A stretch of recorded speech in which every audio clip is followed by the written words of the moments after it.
Pozdravljeni! Pred nami je zadnji briefing za veliko nagrado Madžarske, tisti prispevek, kjer bomo skušali skupaj ugotoviti, kaj se je zgodilo na kvalifikacijah in kaj lahko pričakujemo od same dirke.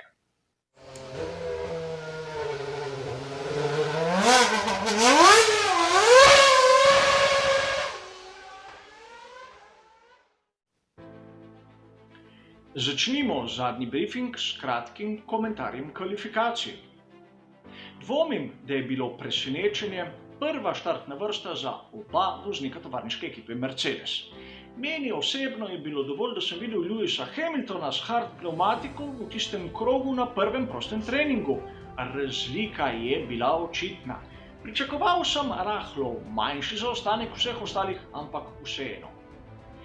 Treba je poudariti dejstvo, da je proga v Hungaroringu pisana na koncept tovarniške ekipe Mercedes in bolid dvojni V11 je dobro narejen bolid Formule 1 in presenečenje bi bilo, ukolikor ne bi bili hitri. To, da Lewis Hamilton je dosegel pole position pred Valtterijem Bottasom, pa mislim, da tudi ni presenečenje. Namreč Lewis Hamilton ima tisto nekaj več, nek naraven talent, neko iskrico, katerega naredi hitrejšega v tistem kvalifikacijskem krogu. To še ne pomeni, da Valtteri Bottas je slab voznik Formule 1, samo Lewis Hamilton je hitrejši. In tudi dejstvo, da je dosegel 90. pole position v karieri, kaj pa je to? Mnogi se ustavljajo pri teh praznih statistikah, misleč, da bodo tako pokazali veličino ali pa majhnost določenega voznika. V mojem osebnem mnenju se bridko motijo. Bistvo Formule 1 je nekje drugje, ne v številkah. A pustimo sedaj to. A če prva štartna vrsta za oba voznika ekipe Mercedes ni bilo presenečenje, je druga štartna vrsta za oba voznika ekipe Racing Point rahlo presenečenje. Namreč vedeli smo, da sta oba hitra. Ampak nismo si predstavljali, da tako hitra, oziroma da so ostali tako počasni, če sem rahlo bolj točen. Namreč mnogi komentatorji rahlo žaljivo imenujejo bolid ekipe Racing Point enostavno rožnati Mercedes. Ne vem na kakšni osnovi, namreč priznano je bilo strani Andyja Greena, da dvojni V10 lanski bolid ekipe Mercedes je bil navdih za letošnji RP20.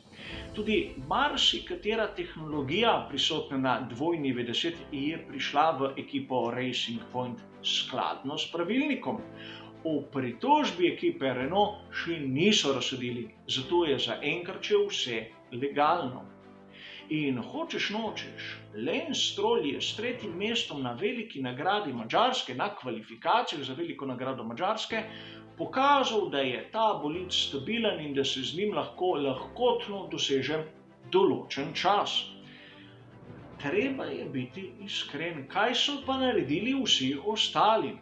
Ukolikor držijo trditve teh raznih kritikov, so razne Ferrarije, Red Bulle, McLarene, Renault in vse ostale premagali nekateri, kateri imajo lanski bolid ekipe Mercedes. To se pravi, letošnji bolidi mnogih ekip niso na nivoju lanskega bolida Mercedesa in mislim, da se tu moramo ustaviti s tem razmišljanjem.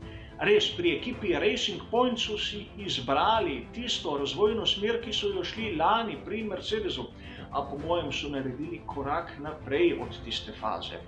Res, dobili so neko zunanjo pomoč pri menjalniku, pri obesah, tistih elementih, katerih si lahko izmenjajo. In seveda, naredili so prekleto dobro delo, kar smo videli na progi in tudi na prejšnjih dirkah. Mogoče nekoga to motim, a nihče se ne spotakne od bolid ekipe Alfa Tauri ali Haas. Zakaj, naj se vpraša raje vsak sam. Pojdimo naprej. V tretji vrsti vidimo oba bolida skuderije Ferrari, kjer za čuda je Sebastian Vettel pred Charlesom Leclercom.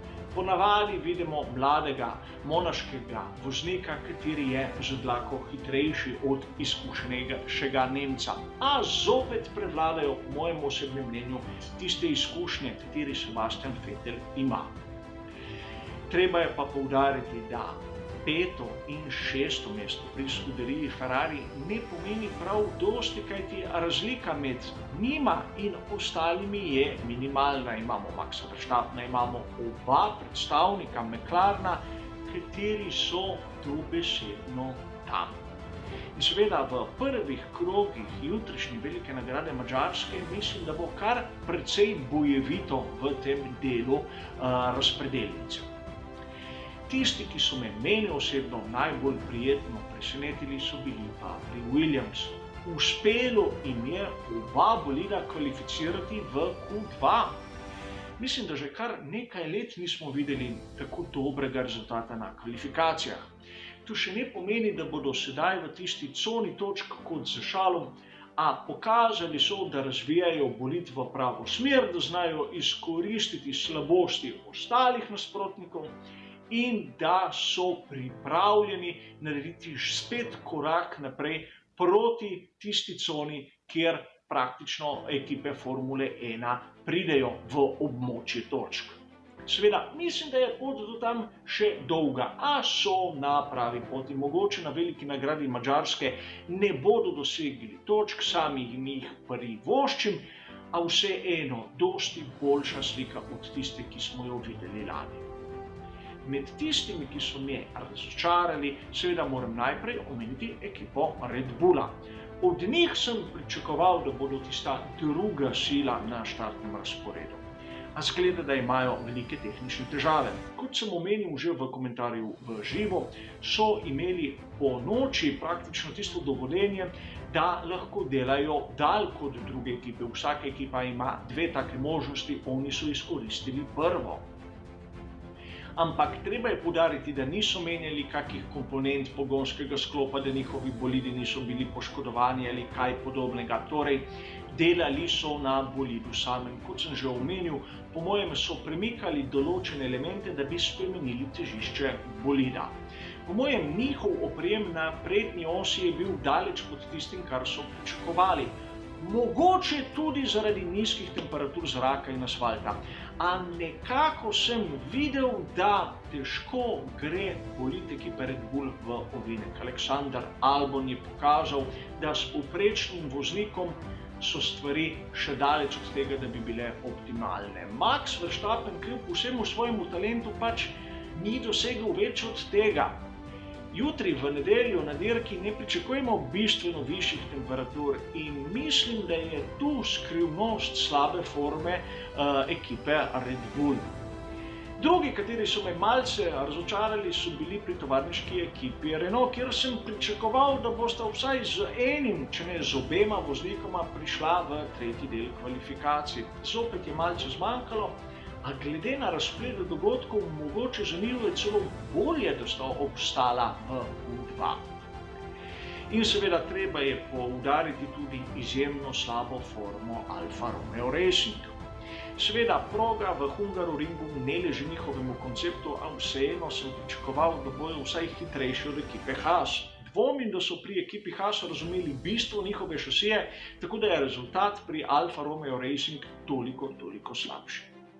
In seveda to na hitro je bilo okrog kvalifikacij za veliko nagrado Madžarske. Poglejmo si sedaj skupaj, kaj lahko pričakujemo jutri od dirke. Najprej na tem grafu lahko vidite zelo zanimiv prikaz, kako so pridobivali v prvem prostem treningu zaostanek. Tisti, kateri so vozili, imamo Mercedes kot vodilno ekipo, vidite, kateri kažejo kot praktično tisti primerjalni faktor, kateri ima premico na ničli in vse ostale ekipe, kako so pridobivale zaostanek okrog njih. Zelo zanimivo vidimo tisto, kar smo videli na kvalifikacijah. Edino bolidi ekipe Racing Point so nekako držali ritem, vsi ostali skozi vse ovinke so samo pridobivali. Tako malce poenostavljena zadeva. In seveda treba je poudariti to dejstvo. Med prvimi sta oba Mercedesa in oba Racing Pointa, tista, katera bosta začela s pneumatikami medium. Ostalih v prvih desetericah vsi na soft. Tisti od 11. mesta naprej imajo seveda prosto izbiro. Dvomim, da bojo izbrali soft, medium ali hard. In če pogledamo, kaj zopet pravi Pirelli, vidimo neko vrsto strategije, katera nas ponovno spravi rahlo v dvome. Namreč začeti zopet na medium in nato na soft je po njihovem mnenju tista zmagovalna strategija. Če jo primerjamo s tisto lansko, kjer sta bila dva postanka, so začeli na medium, nato šli na hard in zopet na medium, vidimo, da slika je malce drugačna, zato taki strategiji sam osebno ne bi preveč zaupal, a vseeno, če pogledamo tudi tisto, kar smo videli pri Mercedesu, da so na prvem prostem treningu naredili perfektne čase na hard pneumatiki, ne bi bil presenečen, če bi zopet videl začetek na medium in nato menjava na hard. A to je moje osebno predvidevanje, mogoče se popolnoma motim. To, da sta oba bolida ekipe Mercedes hitrejša od ostalega, mislim, da je bilo vsakomur jasno. Razlika od Mercedesa do ostalih je tako velika, da težko vidim kako možnost za preostale, da bodo ogrozili boj za zmago. Seveda, zmeraj je v ozadju kakšna nesreča, kakšna tehnična okvara, lahko začne deževati, kar še zmeraj ni izključeno, zato mislim, da ne smemo kar prekrižati dirke kot odločene. Sam bom začel s tistim oddajanjem v živo, enako kot danes 15 minut pred 3. uro popoldan. Vabljeni na stran Facebooka, kjer boste lahko tudi vi komentirali, spraševali oziroma podali svoje mnenje o tistem, kar se dogaja na progi. Po dirki bo seveda sledil na YouTubu običajen komentar.